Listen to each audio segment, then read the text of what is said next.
Me acompaña Patricio Thompson, que es consultor político. Gracias, Patricio, por venir un rato a charlar con nosotros. ¿Se puede aclarar esto? Mira, Quique, esto es la culminación de un lento proceso que se viene viendo en la opinión pública desde el comienzo de la pandemia, ¿no? En el cual comienza a aparecer una porción del electorado, ¿sí?, que empieza a no sentirse identificado ni representado por ninguna de las dos grandes fuerzas, ¿no? Ni por el Frente de Todos en su momento o por Juntos por el Cambio. Y que a medida que la situación económica ha ido empeorando, Sí. ha empezado a crecer. Claro. Tal vez lo que no se llegó a ver era la magnitud del tamaño de esa proporción de la sociedad que decía: ya probé por acá, no me solucionaron nada, ya probé por acá, no me solucionaron nada, ya no tengo nada que perder, le voy a poner el voto a este señor, que por lo menos es diferente. Ya, no hace falta preguntarte si es mejor, si... No. Es diferente. ¿Ya con eso es diferente. alcanza?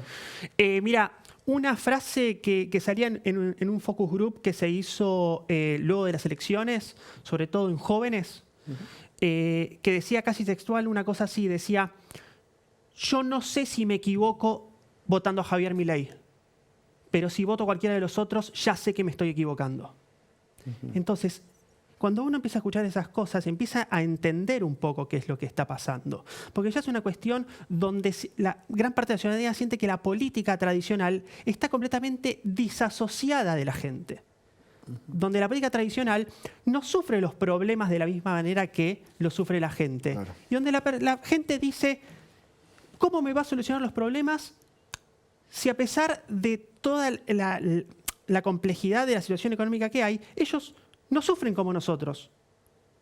Y al ser los tomadores de decisiones, como no sufren como nosotros, no lo van a solucionar. Pero a una cuenta porque lo que uno, insisto, sin entender demasiado, ¿no? Porque genera mucha confusión, a cuenta de que que esta gente, obviamente, los políticos actuales, la dirigencia política establecida, no te genere ningún tipo de solución. Uno está digamos, no tiene problema en apoyar otra tesitura, digamos, que tampoco garantiza absolutamente nada. No. ¿No? No. Aún cuando puede ser peor también. Es que vos tenés que... Lo que hay que entender, Quique, es que hay mucha gente que siente que no puede estar peor. Ajá.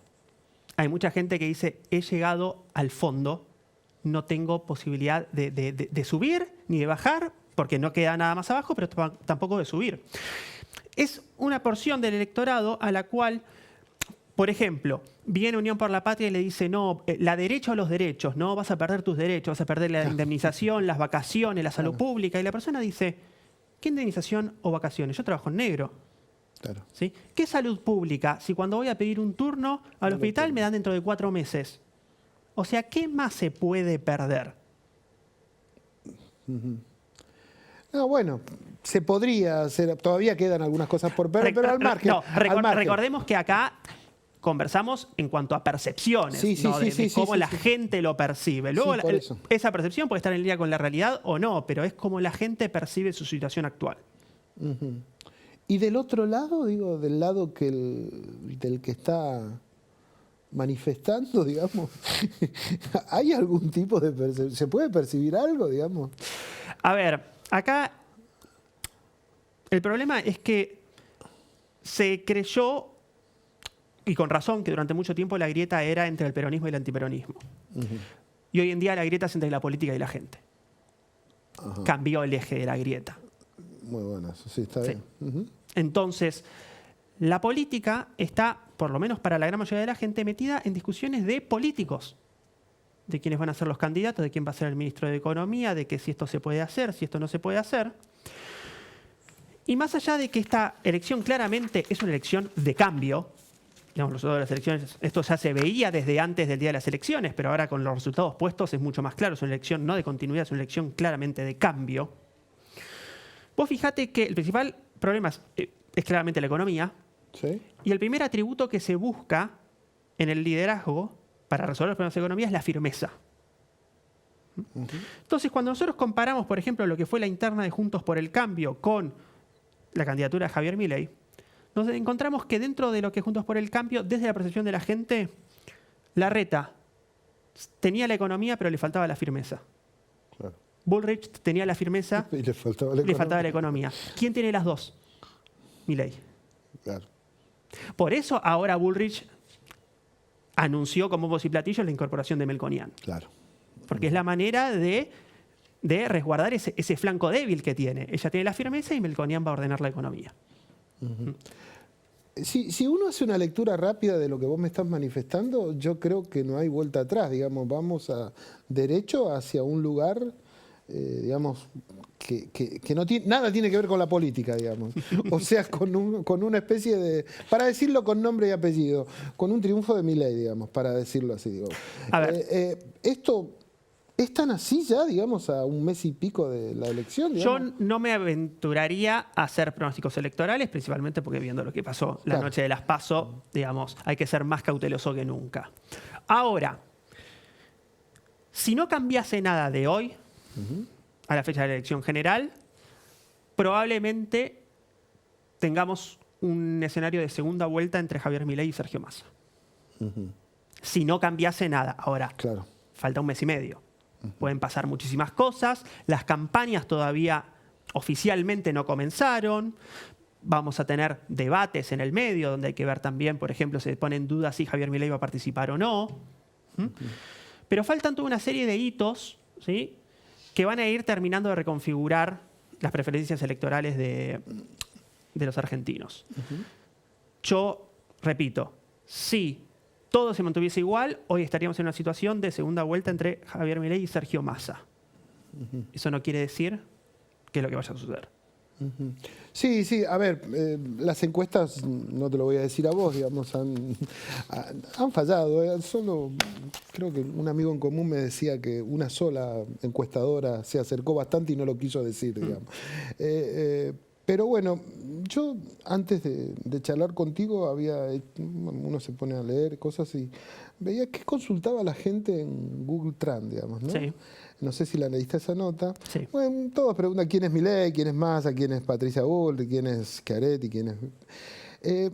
lo que me sorprendió mucho, ¿cuáles son los anuncios que hace Sergio Massa, Patricia Bullrich, Juan Schiaretti? Pero no le preguntan cuáles son los anuncios, o sea, cuál es la... ¿Cómo va a desarrollar? O sea, no se lo increpa a Javier Milei. Eso es lo que me sorprende, digamos. ¿Se entiende cuál es la pregunta? Sí. Solamente porque Javier Milei ha logrado sintetizar su propuesta en pequeños eslóganes. Dolarizar la economía, prender fuego el Banco Central. Digamos, que independientemente de si alguien puede discernir si eso es realizable o no, cuando yo te pregunto a vos, ¿qué propone Javier Milei? Vos rápidamente me decís, dolarizar, quemar el Banco Central, Ahora, cuando vos preguntás a los otros, no termina de quedar claro qué es lo que... Sí, no, por eso también lo pensaba, ¿no? Porque yo veo, qué sé yo, ponerle las declaraciones de Sergio Massa que van a ser, no sé, esclavo de Wall Street, digamos. Sí. Y digo, vos no sos esclavo, pero son parecidos.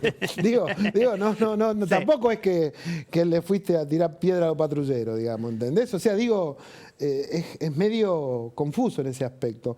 De todas maneras, más allá de lo que manifieste Javier Milei, que puede ser cierto, puede ser no cierto, bueno, tiene la ventaja de que está por verse, digamos, ¿no? No, totalmente. Y también hay que recordar que una campaña electoral no es más que una competencia de narrativas, ¿no? De explicaciones de por qué la situación es así, de quiénes son los buenos, de quiénes son los malos y de cuál es el camino para conseguir soluciones. Y claramente la narrativa de todos los candidatos que más en sintonía está con las percepciones y los sentimientos de la gente es la de Javier Milei. Entonces, ahí está, me parece, el desafío para los otros candidatos, ¿no? Cómo tratar en tan poco tiempo de recomponer esa relación con la gente de una manera genuina y en una magnitud suficiente que permita dar vuelta al resultado, por decirlo de alguna manera. Lo cual yo veo bastante difícil. Complicado. pero en este país puede pasar cualquier cosa.